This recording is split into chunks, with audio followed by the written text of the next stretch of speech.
Hello and welcome. I am King Scuba, and this is part 1 of my Flight School 101 series for rotary vehicles, also known as helicopters, choppers, and birds. This part of the guide is going to be focusing on the essentials for pilots. It's going to be just a lot of me talking, and if you want to see anything concerning how to fly, the maneuvers, and how to execute them, please go to my next video, and if you want to see just some ways to train, go to my third video. What I'm going to cover today is, in my written guide, is section 2, Know Your Helicopter. I'm going to start off by first teaching you how to read your compass, how to read your watch, showing you a few tips on the star map, how to read and use your map fully, how to read your GPS. I'm going to cover some terms that you should know. Then I'm going to go into chat and VOIP and how they can work for you or against you. I'll go into smoke grenades and how pilots can use them to their advantage, that is. Then I'll go into the differences between the various helicopters, parts on the helicopters, setting up your configuration, understanding your heads-up display or HUD, understanding your instruments, such as all your gauges. Then I'll finally move into some basic rundown of some equipment for flying. Then I'll go into radio communications and just radio terms and how to talk over radio properly. So we're going to go ahead and start off with your compass. Now, compass can be brought up with K, or you could double hit K and it's going to keep it up. Now, most of you are already aware that you do have the cardinal directions. That's north, east, south, and west. That's displayed on the center of your compass. Then you have two rings outside of your cardinal directions that have multiple numbers on them. On the inner ring, you'll see intervals of 20. So this has 20, 40, 60, and so on. This inner ring is called your azimuth, also known as your bearing. What you use this for is like a contact report, telling people which way to turn, pointing out distant landmarks, things of that nature. It starts at 0 and ends in 360, so it's a 360-degree circle around you. There's also lines in the middle here to indicate your tens. You can use that to your advantage.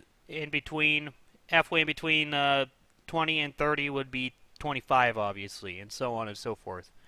It allows you to much more accurately tell people where to look instead of using your cardinals. And it's going to be what you're going to run into most often when you're running with a squad or just trying to pinpoint people. Then there's an outer ring of numbers on the outside, and they go up by twos. So it starts at 2, 4, 6, 8, and so on. Now, unlike your azimuth, this is called mils. And mils is a very, very precise way to target something. You're going to see this mostly used on mortars, as well as some tanks, and even some aircraft will have it on there. Much less often you're going to see specialized units such as snipers and such use this. Most of the time you're going to run into your bearings or your cardinals. How mils works, instead of it being 2, 6, and 8, it actually goes up by hundreds. So 2 is 200, 8 is 800, and it goes all the way up to 6,400, or 64 on your compass. So, as you can see, there's a lot more precision to it. So, for example, I'm going to look over here. Now, I'm going to line up this Blackhawk here. Or actually, instead of the Blackhawk, I'm going to line up this little house off in the distance. You can barely see it there. how I accomplish this is by using the sighting wire right here. And as you can see, it's just a straight wire that goes across the top part of your compass. And that allows me to correlate between the red line, which is currently right on top of the west right now. That's also the reference to your sighting wire.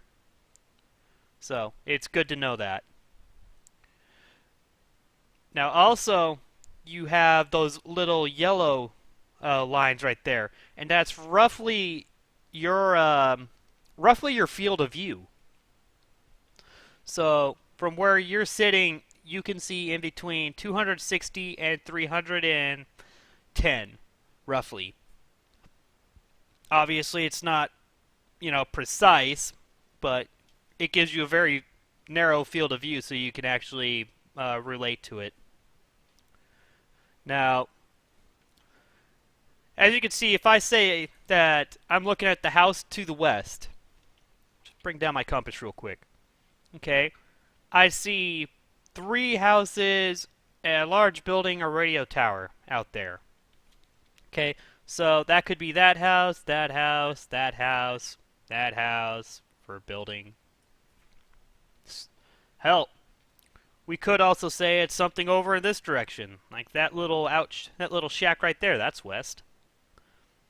So we'll go ahead and say I'm looking at the house at 270 degrees. So I'll home in immediately and I'll know it's probably this house. And not so much this house because that's 280. And even more accurately, if I want to get into it, I'll say it's at 4,850 mils. And that would bring me pretty much dead nuts right there. So it's not... You need to use the one that works best for you. And during different circumstances and different weapons you're using, each one's going to have its benefits and downs. Again, most of the time you're going to rely on your cardinal as well as your bearings or azimuth. Next up we have a watch. And obviously it's very easy to read. It's a 12-hour watch. Nothing much said here. What you use your watch for more in Arma is trying to find critical times, such as single-player missions, when something's going to happen, and you have to be done by such and such time. You can also use your watch to coordinate attacks together. You could say, I'm going to shoot once, start firing 30 seconds after the first shot is fired. So you can set up coordinated attacks like that. And I'm going to bring that back down with O. Next up, I'm going to tell you a little bit about the star map. Now, the star map in Arma is accurate, as I stated before.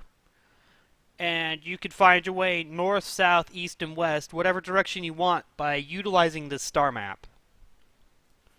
So, what I would recommend you doing, if you want to utilize this, is go on to Google, find the Southern Cross, Orion's Belt, and the Little Dipper. Or sorry, was it the Little Dipper or the Big Dipper? Either way, find them both. They're both pretty close to each other anyways, as far as memory reminds me. So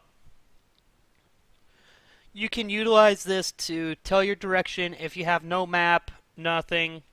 There's also a way to utilize your watch to tell which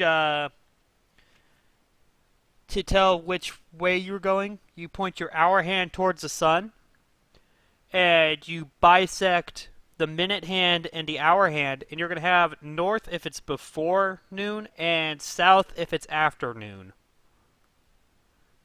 On a 24-hour watch, you don't have to worry about this. Just point it towards the sun and bisect, and you're going to have it. Now, you can also use shadows to tell you what time of the day it is too. Obviously, the sun always rises from the east, and it always sets in the west. I believe. So, dadgummit, what was I talking about? Okay, so after this, we'll go ahead and go into the map, and I'm going to tell you how to read this completely. Now, as you see here,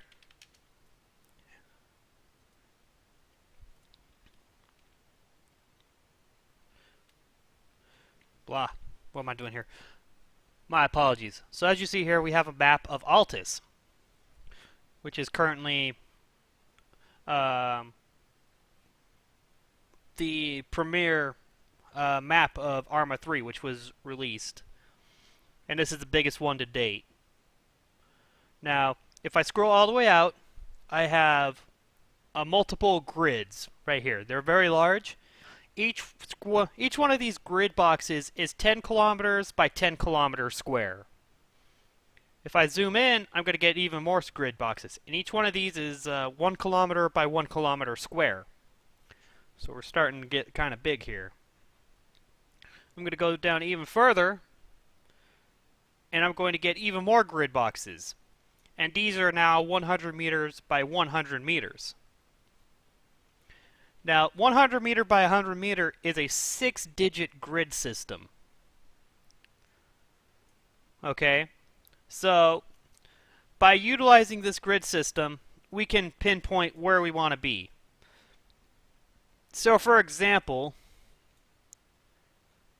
this church down here in Dorita is located in the grid box 194131, so on and so forth. Now what I like to do is I like to mess around up here. And I'll go ahead and explain this all real quick. You have flight school set up right here. That's actually the name of the mission that I made. I decided to call it Flight School Setup. Now if you look over to the right, you'll see Private, King Scuba, Alpha 1-11. Okay? Now, what this is telling me is that my rank is private, and that would be displayed here normally. Then I'm King Scuba, which is my name. After that, I'm in the squad Alpha 1-1. Okay? So my platoon is Alpha. My squad is 1-1. You might also see Alpha 2-1, Alpha 3-1, so on and so forth. What that's doing is telling you precisely which squad you are a part of. So that little bit right there just informs you what platoon, what element, and what squad you're in. Usually 1 will be Alpha, 2 will be Bravo, 3 will be Charlie, 4 will be Delta. But sometimes you'll have a couple special ops up at the top, and they'll throw your numbers out of whack. So 2 will be Alpha, and 3 will be Bravo, and so on and so forth. So be wary of that. Look at what you're joining before you join. That way you're not confused as to what your role is. Now, next to Alpha 1-1, we have the number 1. The number 1 always corresponds to that team's actual. So I am Alpha 1-1 actual, or the squad leader. 1 just tells me what slot in Alpha 1-1 I'm in. It could be 2, 3, 4, 6. It could go all the way up to 10, or even beyond that, depending on how the map is set up. It's just telling you which slot you're in. Now next to that, in this gray box, would be a insignia of what you are. For a private, I should have a single arrowhead stripe, or a single carrot stripe, whatever you want to call them. Next to that, I have moved map to player mission, so if I'm confused and I have a map marker of myself, I can go up to here. And there I am, that little blue circle with the red thing around me. And that little line in the center there indicates which way I'm directing, as well as that little blue tip right there. That also tells me which way I'm facing. Now, right next to that is toggle map textures, and I like toggling my map textures just because it's easier to read. So it's really nice to be able to do that. Now over here we have map, and that just brings up the map. Nothing fancy. Right below it you're going to have briefing, and that's going to be a lot of the server rules are going to be found there. Any special debrief that you need to know for your mission at hand. You'll sometimes see some team speak information there. Credits, things of that nature. Right below here we have team, and that's going to list everybody in the team that I'm in at the moment, and also what slot they're in. Going down one more, we have a full player list, and sometimes it even gets clipped because there's so many players. And right in here you're going to see King Scuba, name, email, IM, and remark. That's going to tell you anything special I did with my XML. I also have my ping here, my bandwidth, and my desync. So I'll go ahead and go up to map again and start going back over to how to read this map. Now, like I said before, we're going into grid boxes here. As stated, each one of these grid boxes, when fully zoomed in, is 100 meters by 100 meters. Scroll out a little further, and you have one click by one click, again, which is a military term for 1,000 meters. And then out here, we have 10 click by 10 click areas. So as you can see, what you're really doing here is just dividing by 10 and 10 to get into smaller segments. Again, 10 by 10 to get into smaller segments. And if you really want, you could do this again by going into 10 by 10. And the way that you see the map currently, when you're fully zoomed in, is a 6-digit grid. Right here is the 4-digit grid. And back here is a 2-digit grid. Okay? Now, what I mean by this is, back here, you're really only going to have 2 digits to go over this map. Okay? I'm going to call out 2-digit 2, 1. Okay, so that means this whole area. I'm going to go into further, and this is going to be a 4-digit grid. I'm going to call 2213, and that's in this area. Now I'm going to go into a 6-digit grid, and I'm going to call 225136, and that's in this, 135, and that's in this grid area. And if I wanted to, I could go into an 8-digit grid, which is even more specific. I'm going to say this mountain here. I'm going to say 2254 1353. And that's going to be roughly where this mountain is. This little area right here. To get into the 8-digit coordinates, you will just add on another number, and you will imagine this being cut up into 10 digits. It's as simple as that.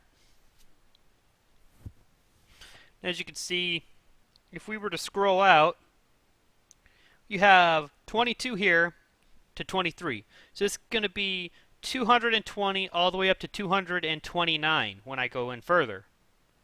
So it's starting to make a little sense to you now, I hope. Remember that you always read your maps left to right, bottom to top. If I go into here, for example, and I look at this hospital, again, I'm looking from the left to the right, and I'm going to follow these bottom or top numbers, whichever is easier for me to read. And I'm going to say this is in grid 194 because 195 is over here. And then I'm going to look at this bottom number and start going up. And now I'm in 131. So this is in 194, 131. If you ever forget how to read your map, there's a little cursor right here. On your red cursor, there's a top 6-digit coordinate, and it says 194, 131. So, if anybody ever tells you to read them backwards, look at them and tell them to read the map and look at their cursor, and it'll shut them up. I've been told many times I don't know how to read my map. And I look at them like they're a clown, and I tell them, what does the cursor say? 99% of the population reads it like this, and going against the grain is just a pain in the butt. There is differences between real life and Arma. For the most part, Arma does a really decent job of simulating things. Obviously, we're not going to have the same measurements of the maps because maps in real life go by different sizes and all that fun stuff. So you would have to look at the legend and all that. But in Arma, each of these boxes is 100 meters by 100 meters. Going back and forward, that's how you read the map, okay? Also on this little cursor, you have an elevation gauge from sea level. So if I look at this hospital here, that little icon is 43 meters above sea level. Okay. Next, I'll go ahead and tell you how to read some hilltops. Now, you see these little numbers just kind of around, just on these mountains in this little area. We have 106 here, 106 here, 105 here, and 103 here. What this is telling you is the elevation of these mountain ranges. So this can also be called Hill 106. This one would be a little confusing because there's two Hill 106s, but you would get in the same area within 50 meters of each other. And you could set up on whichever one floats your boat. Okay. Now, as you can see, there's also a bunch of little squiggly lines just kind of going all over. These are your contour lines. The more contour lines you have, the steeper your slope. So if I look at Hill 106 here, I notice that it's relatively flat here, and then there's a pretty large, sizable gap here. This is telling me that there's probably going to be a saddle here, since you have Hill 106 to Hill 106, so it's going to kind of slightly come down and make a U-shaped saddle. Then if I keep following down, I can see the way the mountain is shaped right here. So right here is going to be quite a bit steeper than what it is right here at the top of the mountain. Now, why does this matter at all? Because if I'm going to land anywhere here, I'm going to look at this mountain area, and I'm going to question whether that slope's going to be too hard for me to land on. If I have to have a flat landing, I'd much rather land probably right in this little area here, or maybe right here. Even down here, where it's showing a little bit of a leeway gap, or even continuing on. So it is important to be able to read this, not only for piloting, but also for navigating. And you can see right here, this is probably a canyon side right here. Look how steep everything is. It just drops straight down into here. So this would probably be very hard to land on. However, if I were to land at the very bottom, it might be a good landing zone, but I'm not positive because I don't know the terrain yet.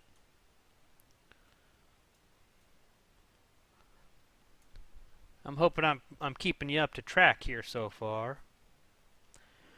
Now, another thing to know about these is how to read your roads. So, first off, you have these orange roads right here, and these are going to be your highways. Then you have thick-looking brown bands, and those are going to be your main dirt roads. Sometimes you'll have a few offshooting thin ones. Let's see if I can't find one on this map. I'm not sure I'm going to be able to be honest. Nah, they're all pretty uniform as far as the size of the roads go, it looks like. So right here we have these white roads, and these are going to be pavement right here too. So this is your highway, this is a paved road, this is a dirt road. Then you have black lines coming all around. Those are your power lines, and you want to be pretty careful about those, because if you fly into one of those, you're toast. Then you also have just various markings around a map. For example, you have this little cross here that's indicating a hospital. If I come up here, here's a gas station mark. And if I zoom out, you can see little triangles around the map. Here's one right here, and here's Thronos, the highest map on the mountain. If I zoom out, I'm not going to see the hillsides, but it does tell me that Thronos Mountain is right there. And if I go in, Thronos is on hill 350, and that's the highest point on the map at the moment. So, now we know how to read the topography of a map. Now we know how to correctly tell a map. Now we'll go ahead and start going into how to mark a map. If you have the access to it, I recommend doing this. Go ahead and hold left shift, then left click. And that's going to put a waypoint somewhere. As you can see right there, I now have a waypoint for 406 meters out. Might be a little hard to see, so I'm going to put it on the opposite side of there. As you can see, I now have a little waypoint, and it's right at that shed. And that lets me get a quick, easy bearing on where I'm going. Some maps won't let you do this, and you have to constantly watch your compass and watch your direction and surroundings. It gets a bit more complicated. If you're a beginner pilot, I don't want you trying to mess with these servers. It's not going to be easy. And more often than not, you're probably going to pull your teeth out because you're so frustrated. You know, you're skipping the hair, you're going straight for the teeth. Another thing you can do is mark by holding left shift and double clicking left mouse button, and this is going to insert a marker for you. You can name this whatever you want. You can also change the shape by holding your down arrow or your up arrow, and you have a wide arrangement of flags, symbols. You even have icons for squads and such, and you have just various little map markers. Now what you can do here is hold left shift, and you could cycle the colors with your arrow keys again, your up and down. As you can see, I have a wide variety of marks here that can be as visible as I want them to be. And then I can craft these different marks to wherever I want them to be. For example, this could be a way to go for walking, and I'll insert multiple one of these for smart waypoints. This could be a question mark for, hey, I don't know what's here, but I think I saw something. Danger mark, crash mark for mortars, LZ mark, insertion mark, exertion mark, just a little mark for whatever I want it to be, and so on and so forth. You get it. And if I want to delete this mark, because that lime green is atrocious, I shall hit my delete key, and it's going to get rid of it. Keeping a clean map keeps you clear-headed, and you're not getting too confused. So make sure your command and you and your other pilots are making sure that the proper points are always left up, but clearing the ones that you don't need anymore. And I'm hoping that this kind of helps you with understanding your map better. I hope you might have learned something from this. Go ahead and get out of here now. Now, next on this is how to read your GPS. I'm going to try bringing that up. Nope, I'll have to get into a helicopter for this part. Go ahead and hop into pilot here. Now to bring up your GPS, you hold right control M. Brings up that nice little box there. If you have the item in your inventory, you can also utilize that to always have a very fast bearing instead of letting the compass. Instead of having the compass up there trying to wave into the direction that you're trying to get. Instead, you have a constant bearing right here. And you also have just the topographical locations. Utilizing your GPS is very important if you're not so sure of what's below you. In larger helicopters, or when you're landing blind, this is the instrument that you want to rely on and know how to use inside and out. It also gives you very fast information for certain waypoints, and also seeing troops in case you miss them, if the server will allow that. So to read this GPS, we'll first focus on the numbers on the top of your GPS.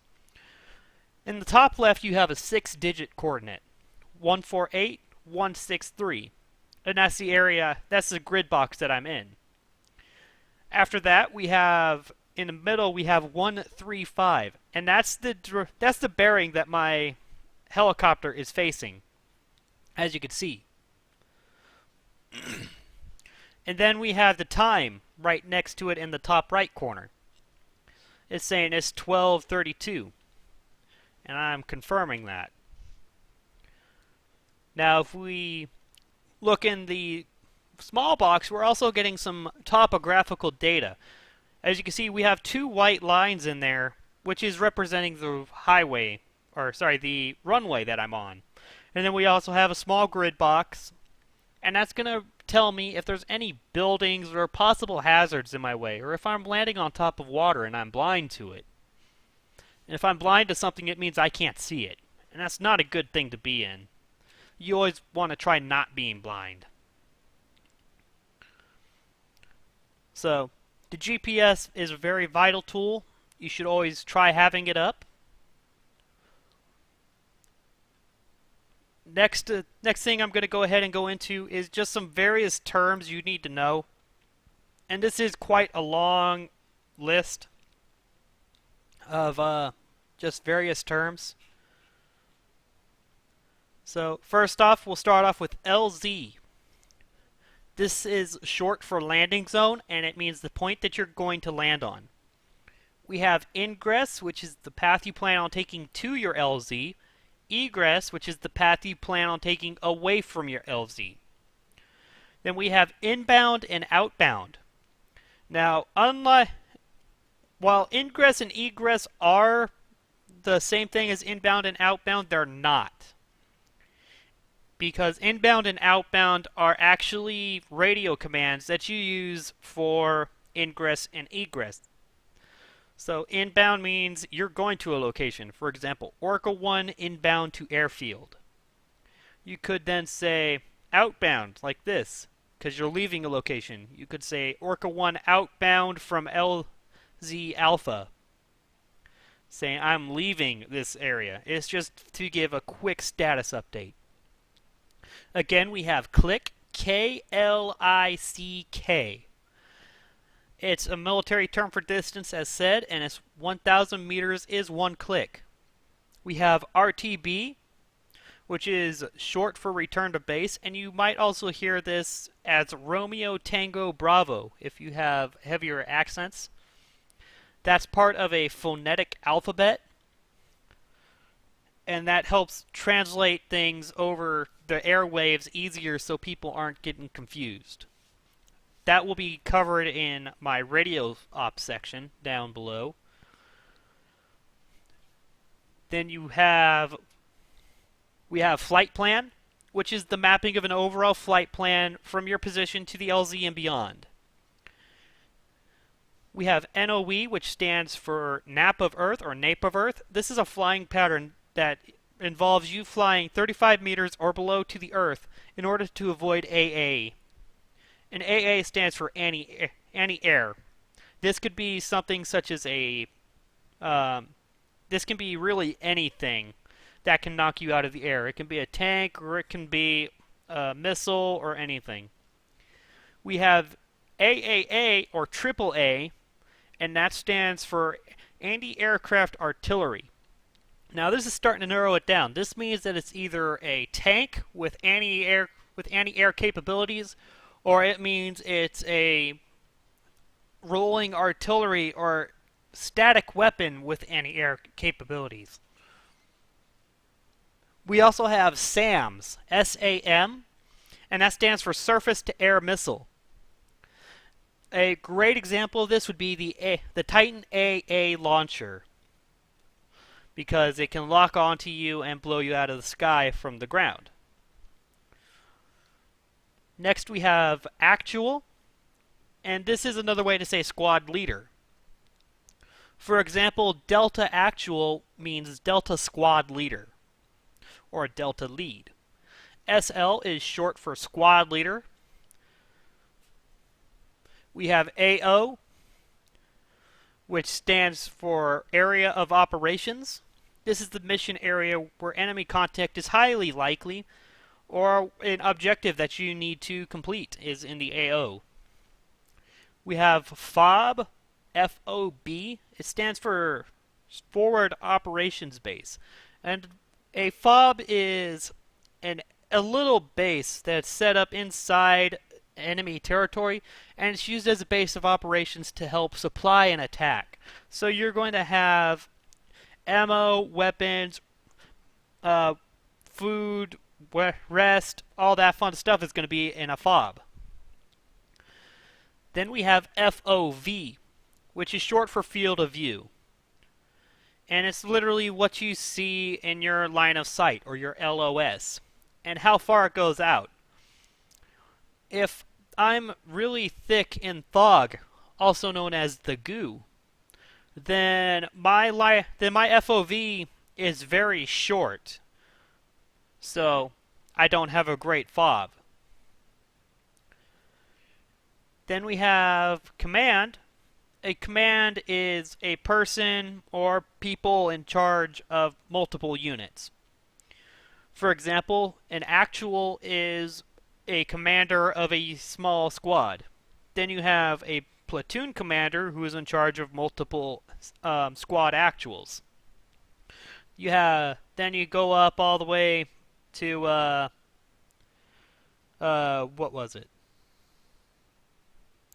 Well, I forget. There's somebody above platoon command, and he's in charge of the platoons.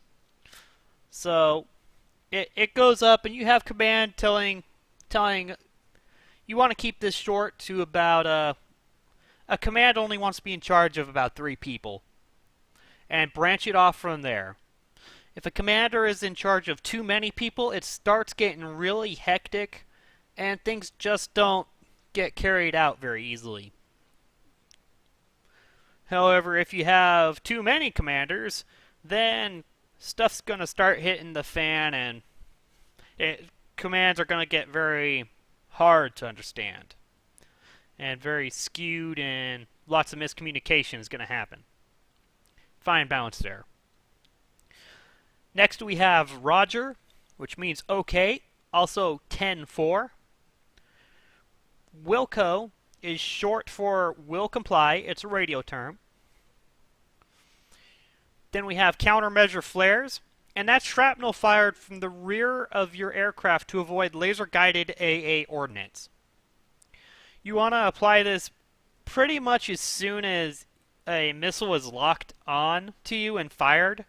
That way it has a higher chance of actually hitting something. And then you want to swerve out by pitching yourself and doing a banking maneuver.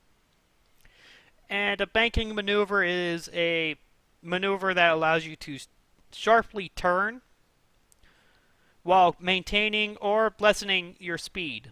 More on that later. We have pitch, which is rotation around the side-to-side axis. This is also your cyclic up and down. We have roll, which is rotation around the front to back axis, which is cyclic left and right. And yaw, which is rotation around the vertical axis, which is also known as your pedals. Cyclic is the directional stick between your legs. It's held by your right hand in game. And this controls the way you're moving. Then we have collective, and this is a stick that's held by your left hand as opposed to your right. And this sits next to your seat. The collective has your throttle, and it also controls your ascent and descent. What collective does is it changes your angle of attack, or your AOA. And the angle of attack is how your main rotor, or MROT, is pitched, so the harder that your angle of attack is, the more lift you're gaining, and the more throttle it's applying.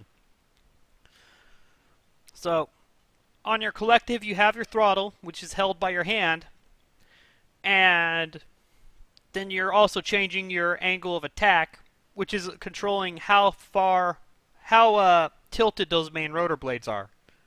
It's a little confusing without a visual example, but it is very simple. It's very easy to understand. Basically, your collective controls going up and going down. Now, again, throttle and collective are not the same thing. Throttle is controlling how much your engine is revved, and you really don't have much control over that. When you raise your collective, what's happening is your throttle's going up, but you're also flipping around your blades. Again, just making them bite harder into the air to lift you up higher. Now, there's really no way to control and fine-tune your throttle, unfortunately, in Arma 3. But it is worth knowing that you need to let go of it sooner so you're not going higher than you want to go. Moving on, we have anti-torque, and this is the rotor on the rear of your aircraft, or well, generally on the rear of your aircraft. And what this does is produces an anti-torque to your main rotor. So when you spin your main rotor up, you're not going in circles around and around because the main rotor's producing torque to spin you. So what it does is it produces a counterforce to your helicopter, so you're always facing the direction you want to be facing. And again, that's controlled with your pedals. Now, I'll go ahead and go into the parts of a helicopter real quick. Now, this little area right here, where the steering wheel is lit up on, is called the nose of your aircraft. It's just the front part of your aircraft, just that little area there. Right here, the two front seats in this Hummingbird is called the cockpit. The cockpit is where the pilot and the co-pilot are going to sit, and they have control of the aircraft. Behind them would be the cabin. In the Mohawk, the cabin is that long stretch of about 30-odd seats in there. On the side of the aircraft, you have your benches, where people can sit. Some aircrafts are equipped with this. Down below here, you have your skids.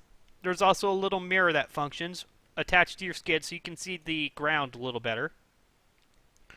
Up in this little area right here, that's where your engine is, roughly. And above that is sitting your main rotor, of course. Right here you have your engine exhaust. Here is your tail. And then finally you have your stabilizer fin right here. And here is a main rotor, or sorry, not the main rotor, your anti-torque rotor right here. Now, again, I'll go ahead and run over here to a coaxial, because what you're seeing right here is a bunch of single-axle helicopters. Now, the hind over here, as you can see at the far end, is actually a coaxial helicopter.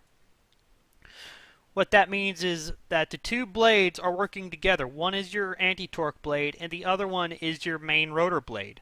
And they're both, what those two are doing, they're both producing lift, but one of them is producing counter torque as well.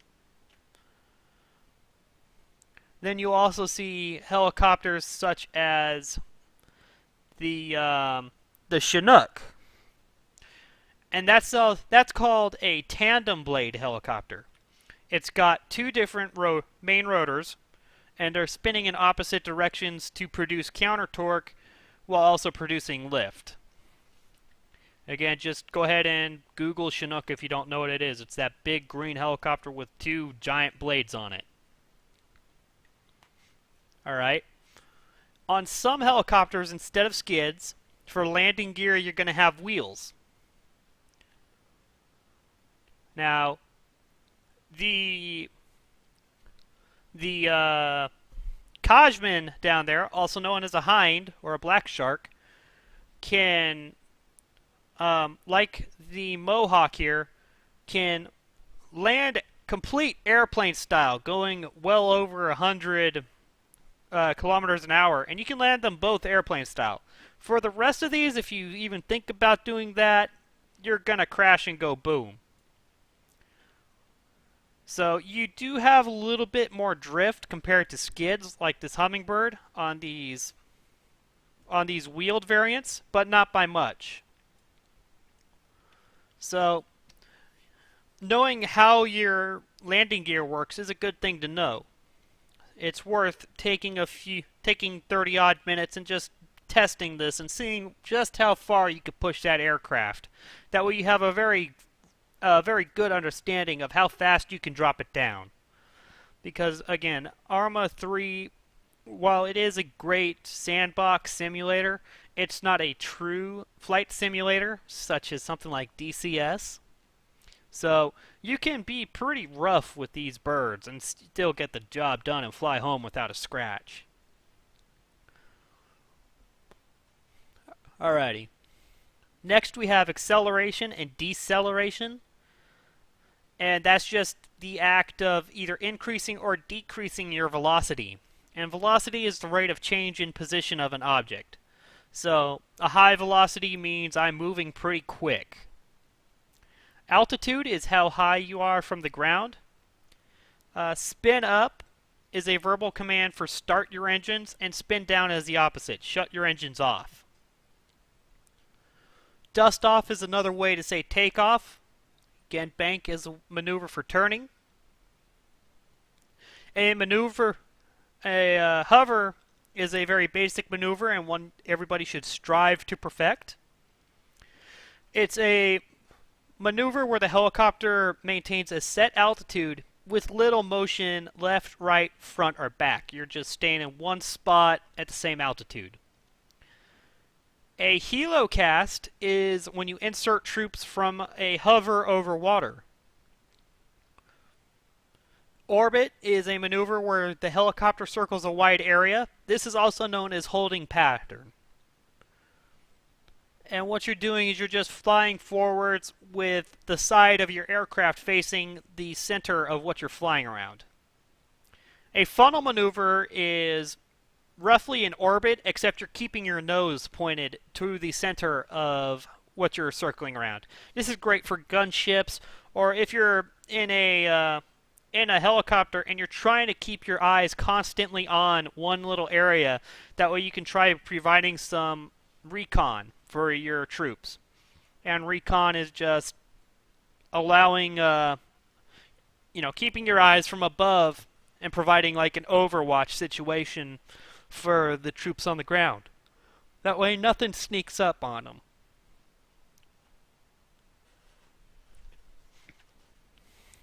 Next we have bleed speed, and that's a maneuver to lower velocity without sacrificing altitude. We have a flare maneuver. Do not confuse this with countermeasure flares. A flare maneuver is when you tilt your nose up or to the side, and this quickly eliminates your speed so you can touch down at near hover. Ground effect, which is sort of present in the game. Ground effect happens when your helicopter is near the ground, and what happens is there's more lift generated because the downward force from your rotors is pushing off and reflecting from the ground, resulting in a much more powerful lift near the ground. It's also kind of like floating in space. It's really hard to describe the way you feel when you're doing it in game because there's not much there for you in Arma. In other simulators such as Take on Helicopters and DCS, it's a lot more pronounced. But there is a bit of a um, ground effect here in Arma from what I can from what I've seen and felt. Next, we have crosswinds. They are not part of Arma at the moment, but they are worth noting because we have been promised a take on helicopters, a take on helicopter flight model. And if that's true, we will also be seeing winds come into play. A crosswind is a wind that blows perpendicular to the direction you're traveling. So if I'm traveling forward, this wind is hitting my right or my left flank. And again, flank is another way to say side. We also have a headwind. A headwind is what happens when is wind that's traveling against your direction. So if I'm traveling forward, the wind is going right into me in the opposite direction I'm traveling. Finally, we have tailwind, which is going in the same direction I'm traveling, from my tail to my nose. We have Autorotation, which is an emergency maneuver that allows a pilot to land without engines or power. I'll demonstrate this later on. We also have Dead Man's Curve, and this is used in auto-rotation and takeoffs. This is also known as a height-velocity diagram, and what this tells you is where the safe points are for when you're taking off or when you're trying to land, the speeds and the height that you want to avoid so you can land safely. Every helicopter has a different diagram, but they mostly work the same. So one diagram can roughly transition to the others, especially in a game like Arma where weight doesn't really affect them too much. We also have a setting called trim in helicopters. And trimming is what is setting... It's an adjustment in your helicopter's angle of attack, or sorry, not angle of attack, cyclic, that allows a helicopter to maintain its course. So if you're fighting a headwind, you would pull your trim on, and it would allow you to not have to constantly hold your cyclic to one side or the other. Bird is another way to say helicopter.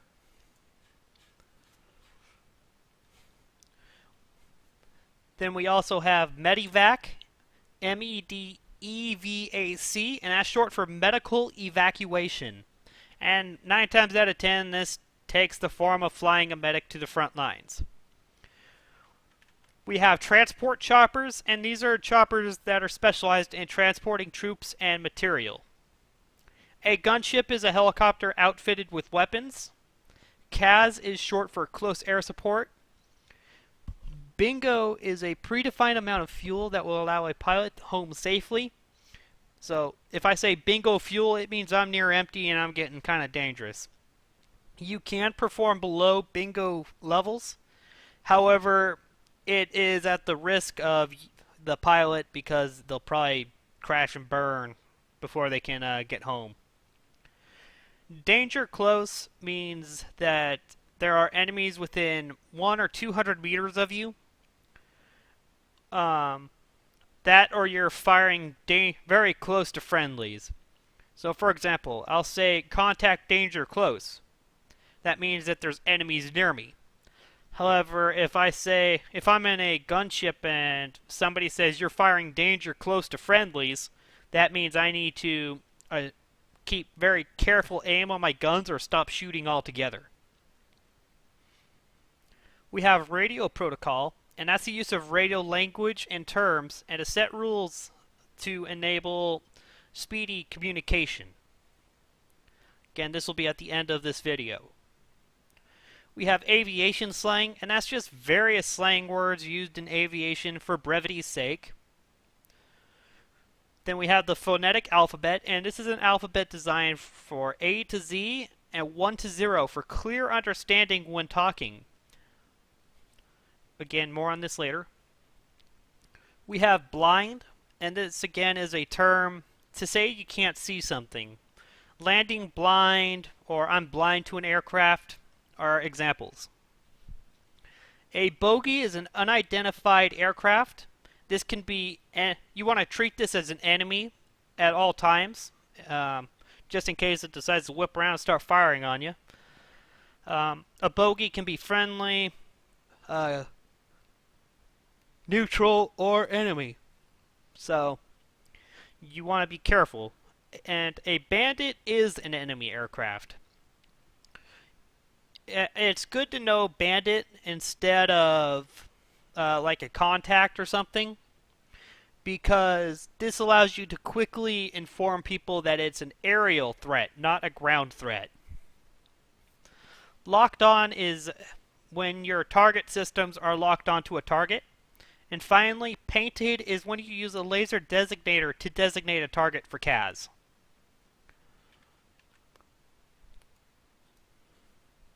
You're not killing yourself from this yet, I hope. Next, we'll go ahead and go over chat and your VoIP, and how these can work with you. Now, for starters, you want to be able to keep your comms clear, because eventually it just gets very annoying. So, making sure that you're not talking too much and nobody else is talking too much is a good thing, especially in the more serious ops. Obviously, different servers have different thoughts on this. A more casual server, you're going to see people spamming away in side chat and just having a ball with it. But we'll go ahead and start by talking what every chat does. Direct communication talks to everybody in a surrounding area. It would be like me talking to you, and whoever can hear it can hear it. That's direct communication. It's worth noting that direct communication will always come from your mouth over all the other channels. So if you're an enemy and you hear and this dude hears you talking to command, for example, he's going to hear you chatting away with command. He's not going to hear command back, but he's going to hear you talking. So this could be very disastrous if you don't know when to keep your mouth shut. Next we have global channel, and that talks to everybody on the server, both friends, allies, and neutrals. We have side channel after that, and side channel talks to everybody on your team.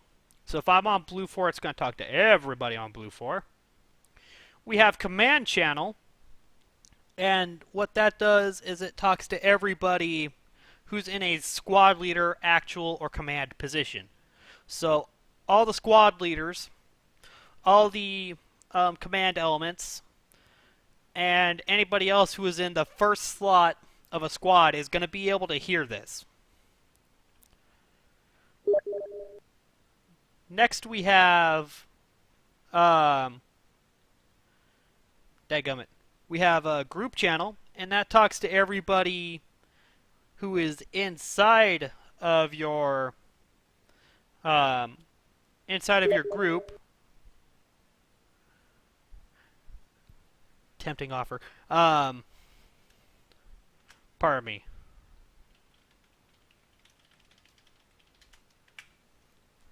I know, that seemed unprofessional. Everybody talking inside of your group. So, like, everybody in Alpha Squad's going to hear you. Everybody in Bravo Squad's going to hear you. And finally, you have vehicle channel. And that's going to go ahead and talk to everybody inside the vehicle you're sitting in at that time. Okay? So, that covers all your VoIPs. Again, you want to try using the one that has the least amount of impact on how you're going. You don't always want to be talking side channel. Next we have next we have smoke grenades and pilots.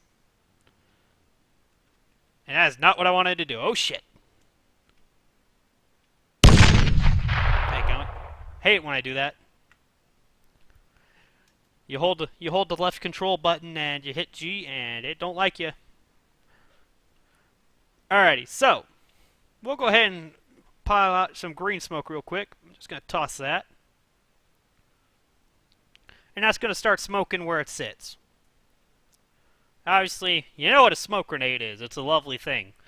What this does for pilots is it lets them easily establish a visual connection with where you're near. So if you're having issues finding some troops on the ground, go ahead and ask them to deploy some smoke of a certain color. Before the mission starts, you might go ahead and have some pre-colored smoke for different signals. This is especially essential in PvP missions. You don't want to be going over the very obvious smoke patterns. The obvious smoke patterns which you would what you would normally see in a co-op, or rather a all players versus AI situation, would be blue would be for medevac and extractions, red would be for enemies, white would be for concealment and also extracts, and green would mean friendlies. So you can imagine very quickly what deploying one of these smokes could do for you if you decide that you're going to deploy a green one. Vice versa, if you decide to throw a red one at your feet and you've told the Kaz that red means enemy fire, you're probably not in for a very pretty day. So that's how smoke can work for you. And smoke signals are as inventive as you want them to be. You can use smoke signals, for example, to help lead Kaz and your mechanized infantry onto target by using different colored smoke signals. And remember, there's a chem light for every smoke signal there is. There is also different colored flares. So you can also use flares. Chem lights and smokes are the most common, though.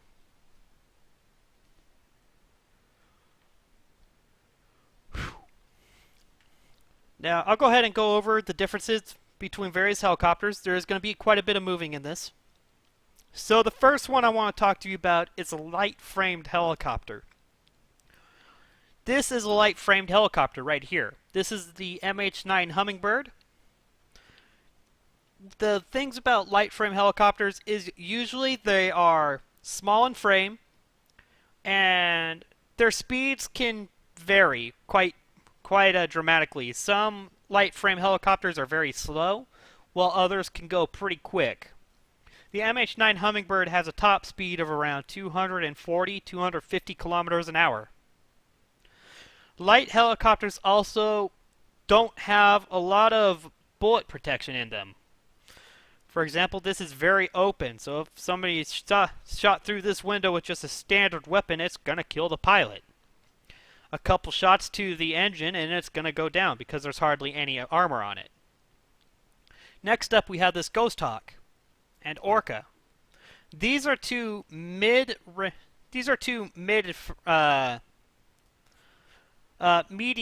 framed helicopters.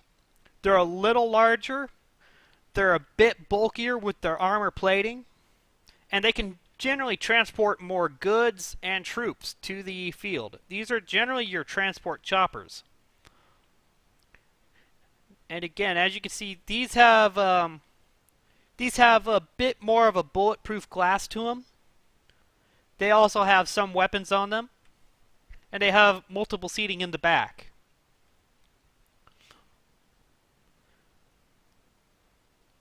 And again, so this Orca here, it comes with a missile pod and a Gatling gun. So this can also be classified as a gunship. And a gunship, again, is any helicopter outfitted with weapons. While I don't particularly consider the Ghost Hawk a gunship just because how unruly it is to use.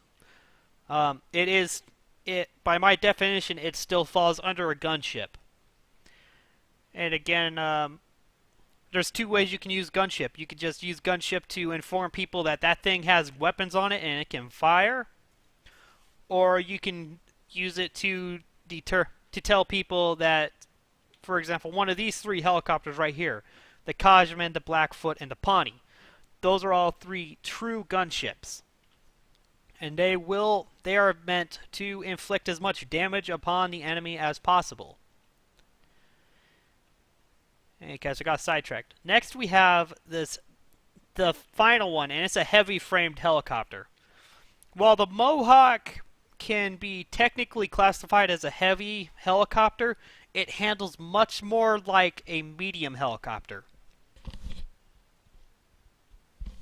Heavy helicopters are generally like flying a brick through the air. They're very unruly. They don't want to turn very fast, but they can exceed very high. They can usually go really fast. For example, one of the heavier helicopters in Arma 3 has a maximum cruising speed of about 450, I believe. While this helicopter, the Mohawk, can go just a little past 350 by itself. And again, I believe the Orca can travel up to, I want to say 250, maybe 300.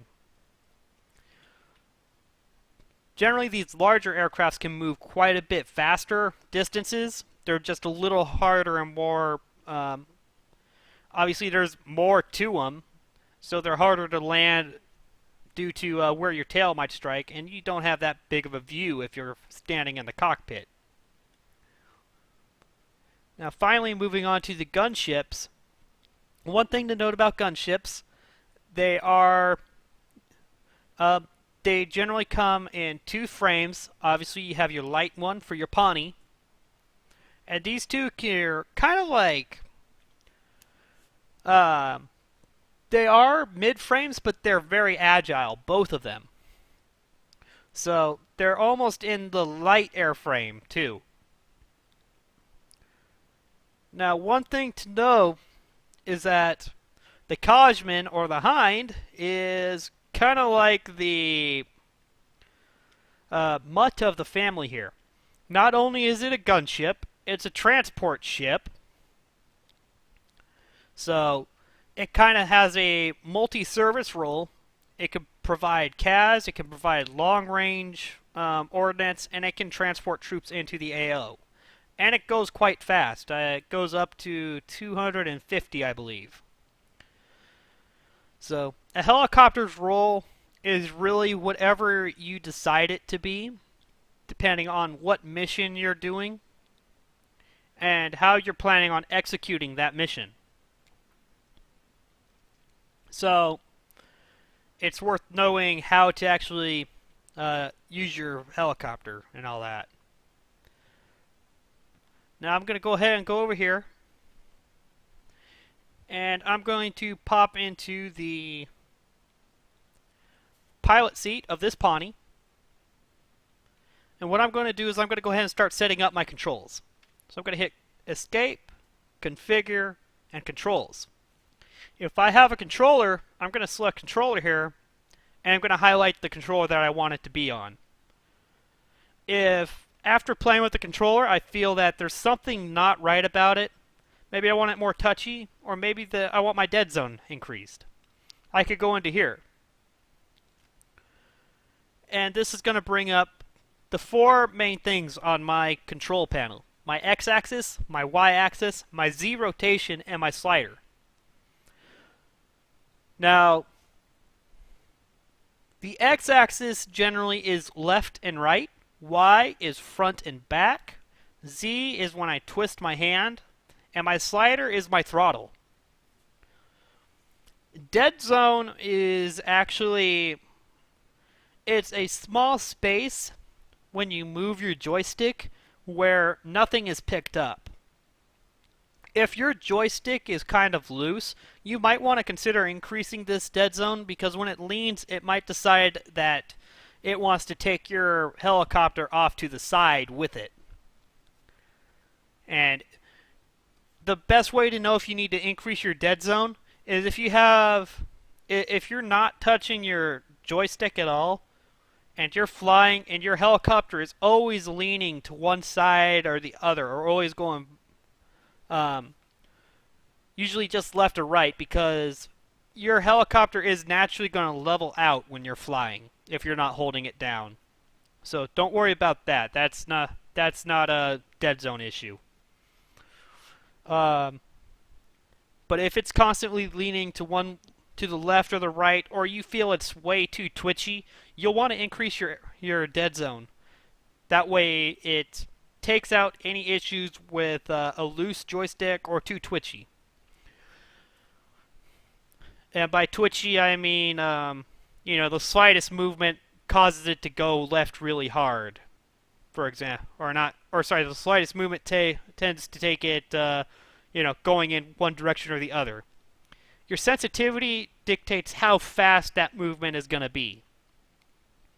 So, depending on how you like your controller set up, you want this to be higher or lower. You have schemes right here, and this is going to go ahead and set up a very basic scheme for the controller you have. We have track IR, pedals, throttle, and a joystick. So it's Arma's done very nicely with their controller schemes. So what we'll do here is we'll go into the controls again, and we'll select our movement here, our helicopter movement. And we want to make sure we can select, we want to make sure that keyboard is on, but if we feel that our mouse wants to be changed, we can switch this on. And acceleration, smoothing, all that fun stuff, that is up to you where you want it, along with your sensitivities.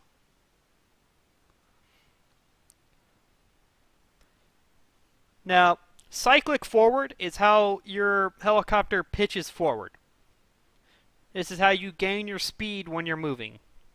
Cyclic backwards is when your helicopter pitches backwards. An easier way for this is the cyclic forward is when your nose goes towards the ground. Cyclic backwards when it goes to the sky. Cyclic left is when you roll left. Cyclic right is when you roll right. Now, collective raise and lower analog are two different things. Analog is what you want to use for your sliders. So if you have a throttle and you want to use your slider, you want to put on analog. What collective raise and lower, the default one, does, it'll set you up, and when you release the button, it's going to stabilize your flight and put you back into a hover. If you put collective raise and lower, the standard ones, and you match it to your slider or your throttle on your controller, what's going to happen is you're going to have to position your throttle dead nuts in the center of your joystick to maintain a hover. And if it bumps down even slightly, it's going to think that you want the collective to lower all the way. And vice versa, if you bump it slightly up, it wants to raise the collective all the way up. So if you were having these issues, here's your solution. That's it. Now, left pedal is operating your yaw. And this it's like turning your head left and right. That's how your helicopter's working when you pedal. This is what your feet are controlling again. That's why they're called pedals. Then you have left turn and right turn, which is your mouse. And I personally don't know why those two things are in there. Really, it should just be cyclic left and right. That's what it's accomplishing. But, there could be something I'm not too aware of. Now, after this, you want to go up into Common. And you want to make sure that there's nothing that you want it to... Sometimes there's things that you want on here to be binded. For example, eject or get out. You might want that binded to your joystick. You might also want to have your GPS toggle just a single button instead of right control M. That's for personal preference. The things that I need you to focus on. First off, you need to map your fire and put that on your joystick. Then you want next weapon on your joystick somewhere. And you want optics on your joystick too. That's going to allow you to toggle your zoom in and out. It allows you to look at places a little better and it just helps you out. Unfortunately, optics, temporary optics mode, and hold breath and all that do not have any effect on zooming in and out, really. You might also want to have zeroing in, up and down on your joystick as well, possibly on your thumb hat.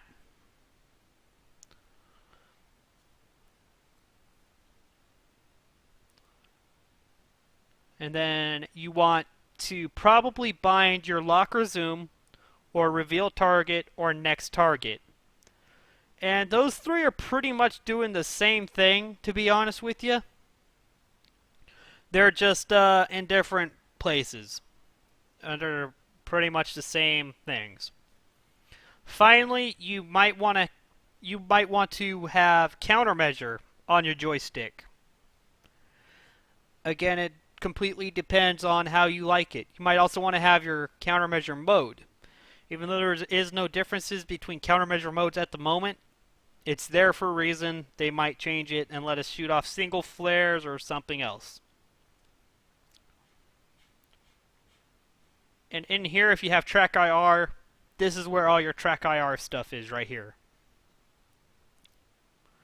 So you can make sure that it's actually binded to the correct area. And then we'll finally go into multiplayer.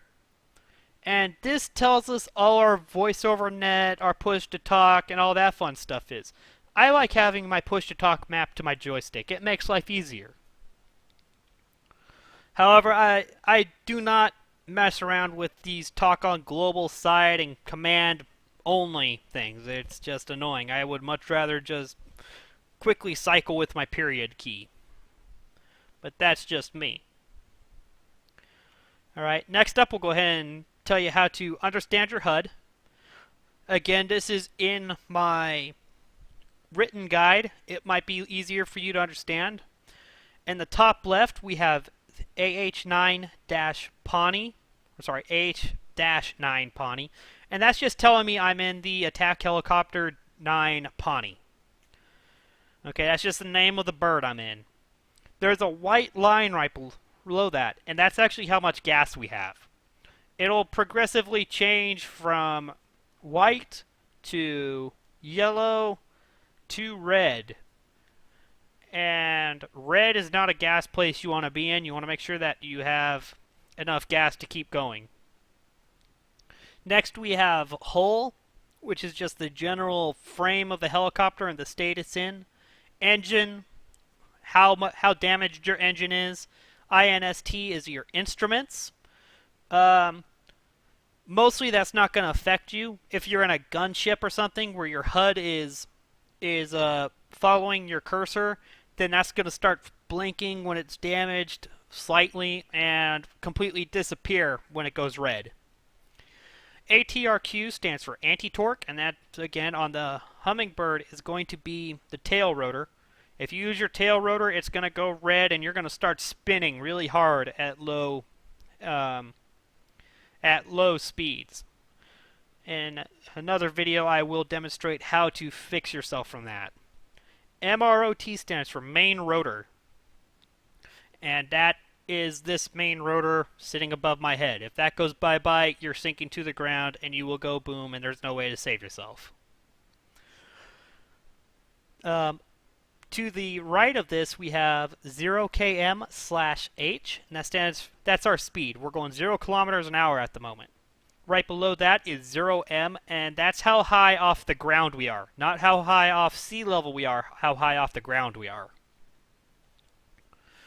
In the center of our screen in the top, we have a compass and radar. You can see right now that I have... Actually, I'm going to go ahead and switch out my helicopters so I can show you. I'm going to go ahead and get into the pilot's position here.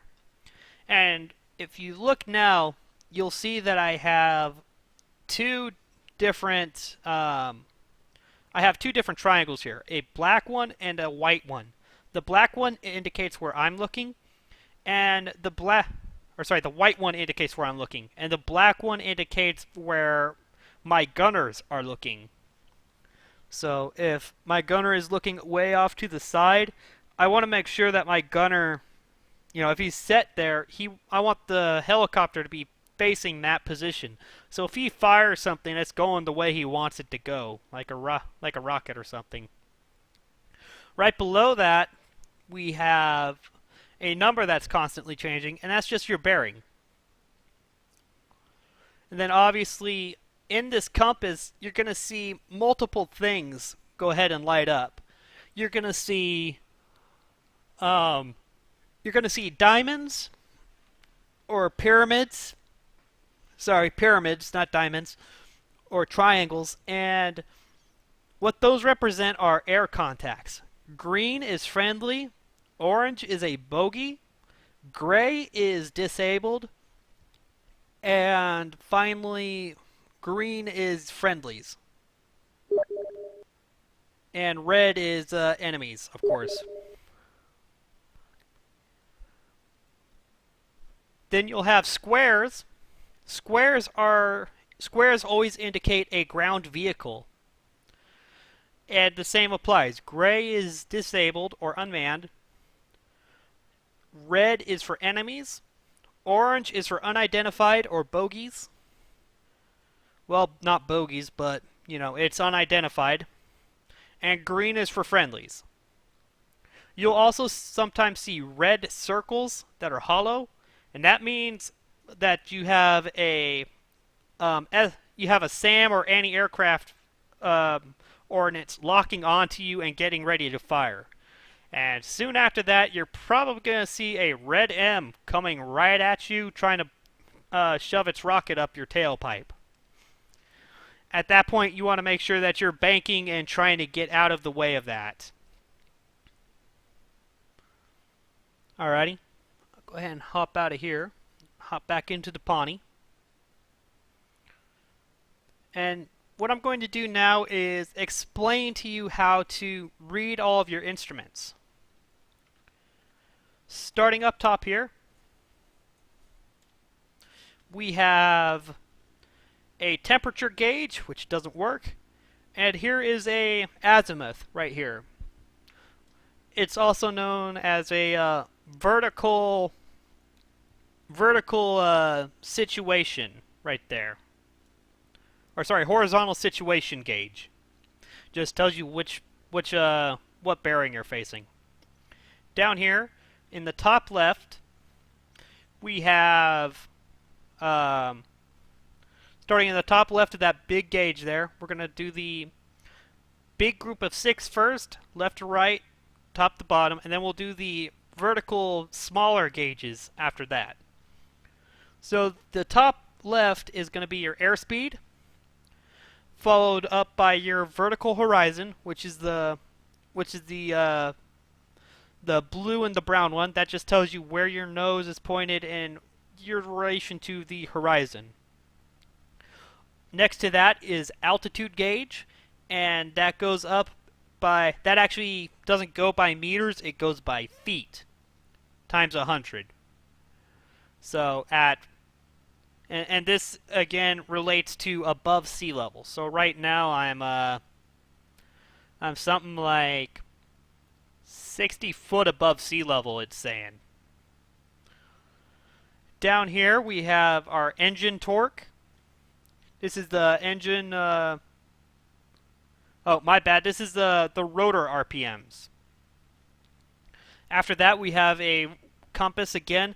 This one shows you every 30 instead of the 20 that you're used to. So north 3 is for 30, 6 for 60, east is 90, so on and so forth. Then we have our instantaneous vertical speed, and that's just telling us That's just telling us how fast we're rising or descending. And again, it goes by foot times 100. When you're landing for your final touchdown, you don't want to be going anywhere above 5 foot. Above here we have engine oil temperature, doesn't work. Oil pressure, doesn't work. Torque doesn't work. The fuel gauge works. That's the second, that's on the right, second from the top. Then we have, I want to say that's the engine temperature. I'm not positive. I haven't been able to figure that one out completely. We have battery or DC amps, doesn't work. The clock over there doesn't work, and finally we have our engine RPMs right there. So that's all of your instruments. I'll go ahead and scoot on over to this, because unlike the Pawnee, this has 2 engines, this larger bird. There's a little bit more to it, but not by much. I'm going to spin her up. And as you can see, you have engine 1 temps, batteries, PSI. You have your RPM 1 and RPM 2 and your 2 torques raising, telling you the status of your RPMs for your blades as well as your engine. And I'll go ahead and shut the engine off. Nothing over here really works at all, unfortunately. However, you do have your vertical horizon, your gauge, and all that. So, quite a few of the gauges work, but not as many as I would like to work. Take on helicopter, every single gauge works. Kind of not fun that all the gauges don't work in this. Alrighty, now that that's finally taken out of the way, I'll go ahead and tell you some equipment for flying. The first off, for flying in Arma 3, I want you to be aware of your computer. A good quad-core computer that's overclocked to 4.2 is going to be able to put Arma about as high as you're going to get it, to be honest. A decent graphics card, such as something of equivalent to the GTX 600 series, but you can also run it on the later 500 series quite easily. Arma is mostly computer, followed by RAM, followed by GPU. That's the performance ratio you're getting. After that, I would recommend looking into possibly getting more monitors for your computer. Not only does it improve gaming, what's the word for it? Gaming experience. It also allows you to easily work your desktop, such as for work, school, things of that nature. You can have things sprawled across your monitor, cross-referencing from screen to screen. It does cost a bit more, but just for how much you can do with it, I consider it to be the second most important option to look into. Now, going into your actual controllers, one thing you do have to have is a microphone. I seriously recommend it. If you don't have a microphone, go stop by your local Wally World and pick up a $5 microphone that sits on your desk. You also have really good brands for headsets. Personally, I use Sennheiser. But there are multiple good headsets. I'll leave that research into you, or you can consult my guide. You do not have to have anything past your computer and your keyboard and your mouse to play this game very well, very efficiently. A keyboard and mouse is all you need. However, if you want to upgrade these, I would consider getting a non-ghosting keyboard that allows you to press simultaneous keys Most of your basic keyboards aren't going to allow you to press more than 3 keys at once, and that can make it quite difficult to fly, because sometimes you need to have to be holding about 4 or 5 keys at once. And it sounds like a bit of a cluster F, but it's really not once you get your fingers used to it. A mouse with your standard mouse again will work, but if you have a mouse that is on the fly sensitivity, where you can adjust that with a couple mouse buttons, that's very nice to have, because you can switch from high mobility and having your tweaking mouse button motions going down to very subtle movements, so you can control your approach a lot more fluidly. After this, you might have an Xbox 360 controller laying around the house or something. You can use that for Arma very easily. Or you could go buy a controller made for the PC, or even the Xbox 360 for the PC. And you can map those buttons to whatever you want. Then you have the next step up would be a joystick. And if you've never played with a joystick before, I recommend starting out small. I personally have the Logitech Extreme 3D Pro, and it works fantastically in this game. It does everything I need it to, and I don't need any pedals because it has the Z-axis on it, which allows me to twist. After that, you might want to consider getting some pedals, and pedals sit on the floor and they move backwards and forward. Backwards and forwards, and they take up your pedal action and they allow you to fine-tune it. Now, an added benefit of having pedals is having the ability to incremental lean. If you lean in the game right now with no pedals or no face tracking software, then you're going to lean all the way to the left or all the way to the right, and you have no control over that at all. Pedals will give that to you. And one of the best things for a pilot, and one of the best controllers for Arma in general, is called TrackIR. TrackIR is face tracking software. It runs about $160, and what it does, it sits on your computer monitor, and you put the TrackIR Pro clip, or Track Clip Pro, onto your headset, or you wear a hat with little things on it. And what that does is it detects the way that you're looking. So if I'm looking left like this. My head's turned this way, but so is the game. And I'll return to neutral, and I'll look to right, and I'm looking this way. So it gives a very great amount of field of view. I'd recommend Googling TrackIR. And one of the first videos you're going to see is for Arma 2, and it's going to show you all the fantastic features it gives you. Now, if you happen to have a webcam sitting around, you can get the Freeman's version of TrackIR, and this is called TrackNoIR. And what this does, it uses your webcam to track your face.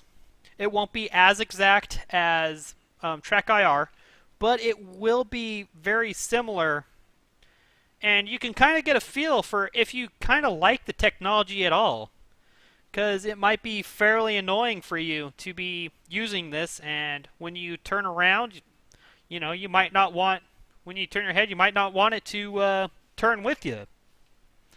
So I do recommend TrackNoIR as a basic start, and seeing if you kind of like it. Again, it's a really cool software. Now, the final thing I'm going to discuss to you is radio communications. And this is generally an overlooked part of being a pilot. Knowing when to talk and how to talk, again, stressing when to talk, is very important if you're in a more serious-minded server.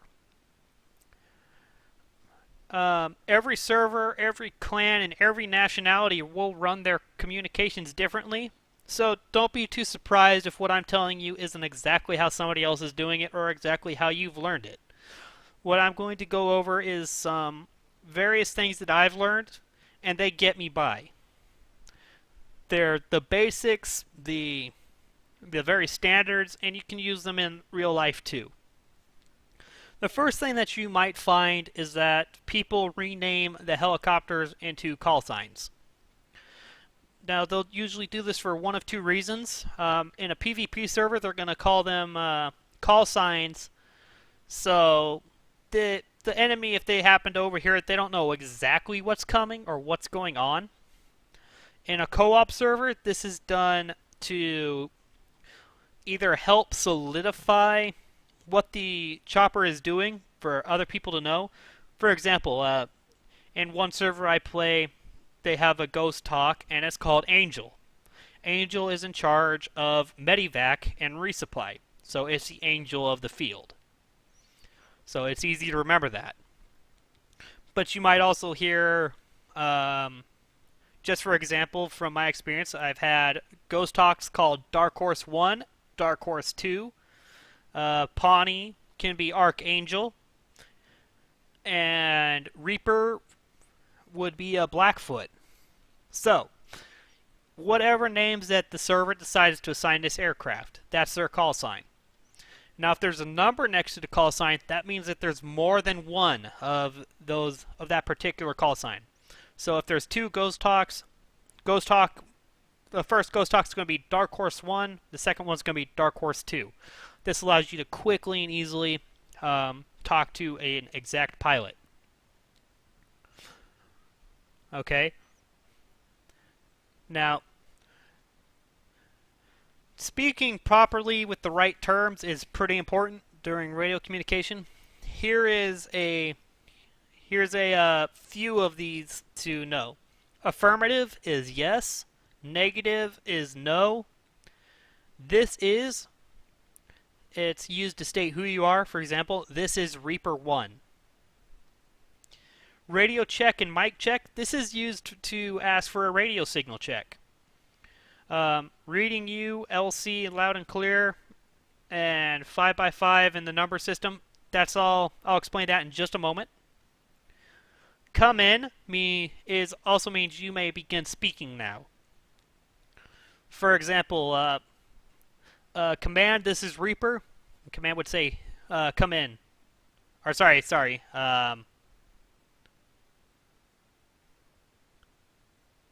Yeah, that's how it is. My bad. Sometimes you might hear it say, come in command. So, it's used both ways. How copy means, do you hear me? So, for example, I'll say, if command isn't reading me, I'll say, command, how copy? Just to say, hey man, do you hear me? Over means I am done talking and I'm waiting for a reply. So for example, I'll say, command, this is Dark Horse 1. I'm leaving for the LZ. Over. And that's waiting for a command so they can tell me more information. Out means I am done talking and I do not expect a reply. So for example, I'm command talking to Dark Horse. I'll say, Dark Horse 1, this is command. Go ahead and fly over to LZ Cascade. Keep an NOE path out. For example, means I don't want to talk to him no more. Wait means I do not have an answer at the moment. I will try to get it for you. And I do not expect a reply back. It basically means out, and I'm coming back to you when I can. Roger, Romeo, and copy, they all mean the same thing. They mean okay, I understand. Received means I have received your message and understand. Again, the same thing as above. Wilco stand again for short for will comply. So everything I just said, Roger, Romeo, copy, received, and Wilco, are pretty much the same thing. 10-4, another way to say Roger, okay. Go ahead or send traffic means you may begin talking to me now. Say again means please repeat what you just said. Let me see. Break, hold. You also hear break, break, break, break, hold comms, or clear comms. That means everybody stop talking so I can talk or listen. It means y'all are being too loud, shut your traps. Because I either have a very important message to listen to or I have something important to say and y'all need to listen.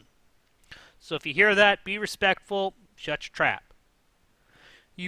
You'll hear a call sign actual, and that's just calling out to the call sign's commander. For example, Bravo actual. I'm calling to you, Bravo's commander. Mayday is a distress call. Usually means you're going down. In Arma, most people don't call Mayday. If they're near an air station and they lose their engine and they can auto-glide out of it, auto-rotation out of it, then yeah, they might start saying, Mayday, Mayday, Mayday. This is Black Horse 1 going down, executing an emergency landing, so on and so forth. You might also hear long message. This is going to be pretty rare. You're not going to hear it too much. And this is used for messages. This is used before a message to indicate that it's 20 seconds or longer message, so it's a lot of talking. So, for example, I'll say Bravo actual command. This is a long message. And then I'll start relaying my message after that. As soon as they give me the indication to go ahead. Then you'll hear, to the guy I'm talking to for a long message, you'll hear so far. And that means you understand everything that's been said so far. Simple enough, right? Now, we'll go ahead and explain how to do a radio check. If you're using programs such as Acre, TeamSpeak, in-game VoIP, whatever, you might call for a radio check. And what this does, it allows you to have a better understanding of your signal strength. So I'll say this is Scuba, channel 3 radio check. I'm just asking for a radio check over channel 3. If I'm on the correct channel, the guy my commander or somebody in the squad is going to say loud and clear, and then they're going to give me a signal strength.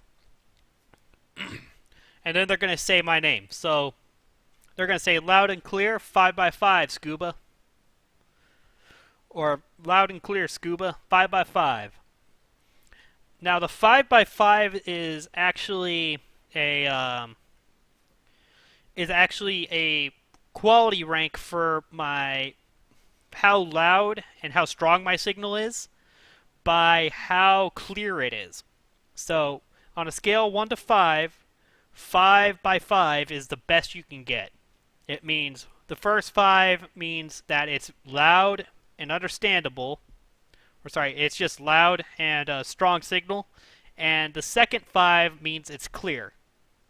So you understand exactly what I'm saying. If there's some distortion in this, if there's some distortion in your radio or your microphone, you might hear 5x4. So there's probably some background noise or you're staticky a little bit. So that's how you give a proper radio call. Now, you might also hear LC. And LC is the same thing as loud and clear, but you'll pronounce LC Lima Charlie.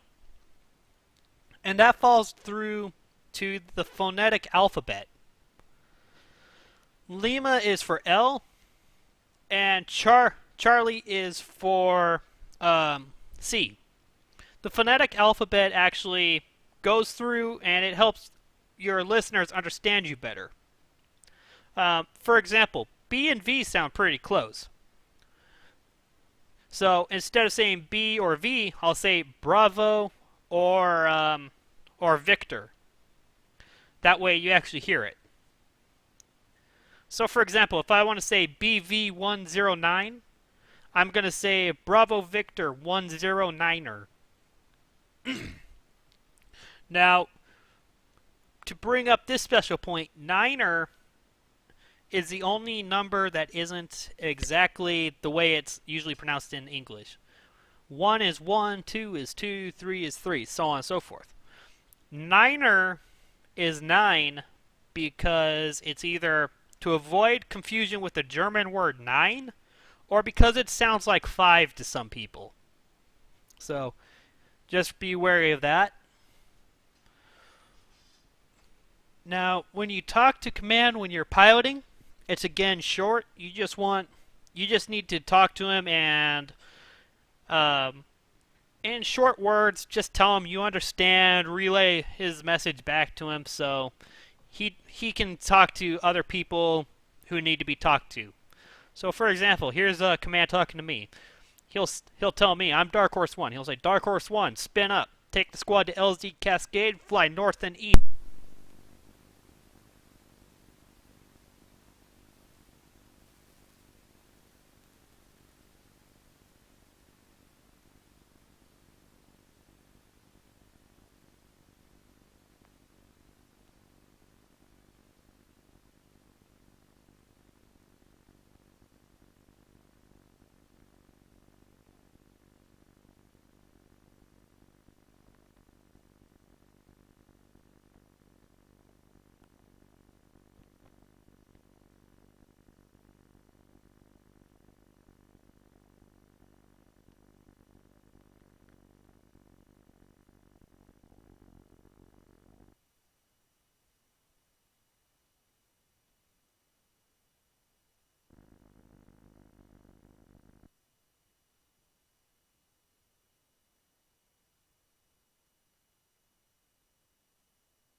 Geez, I hope I wasn't quiet for too long.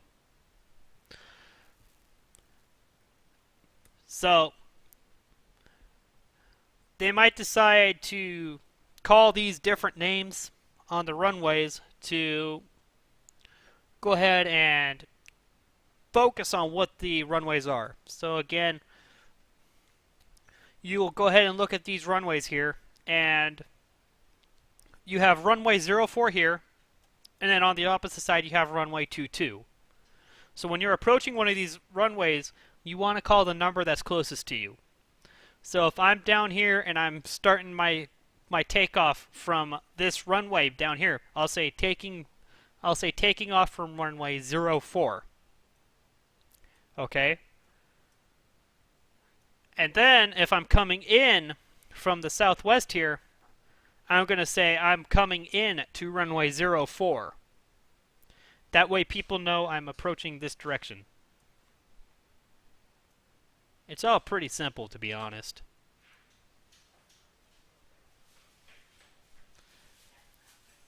There's really not much more to the radio commands.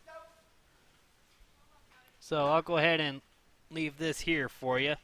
If you want to have... Oh! There's a couple more things to say.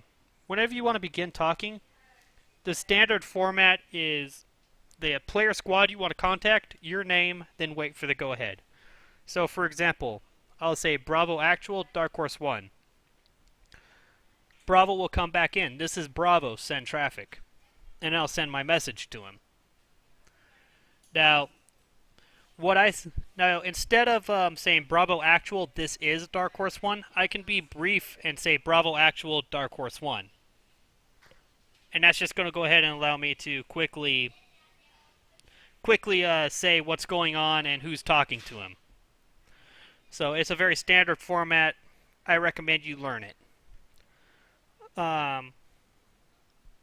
Radio commands for pilots is really quite easy. It gets just a little bit more complex for CAS pilots, but we'll be talking about that in a later guide. That will be part of my 102 series, or possibly my 103 series. Mind you, again, each server has its own standards. A public server will most likely be very relaxed with little or no radio communication, but if you go into a server with realistic or milsim in the title, expect to be a bit more strict concerning radio communications. And again, each clan's gonna want you to know how to run their comms, talk their comms, and speak their language. But from what I've told you, you should have a very clear understanding of radio communication and how to run it. So that will wrap up part 1 of my video. And I hope that you might have learned something. Thank you for bearing with me. I hope to see you again in video 2. And again, if this is all inside of my written guide, you'll find it below my video in the comment link.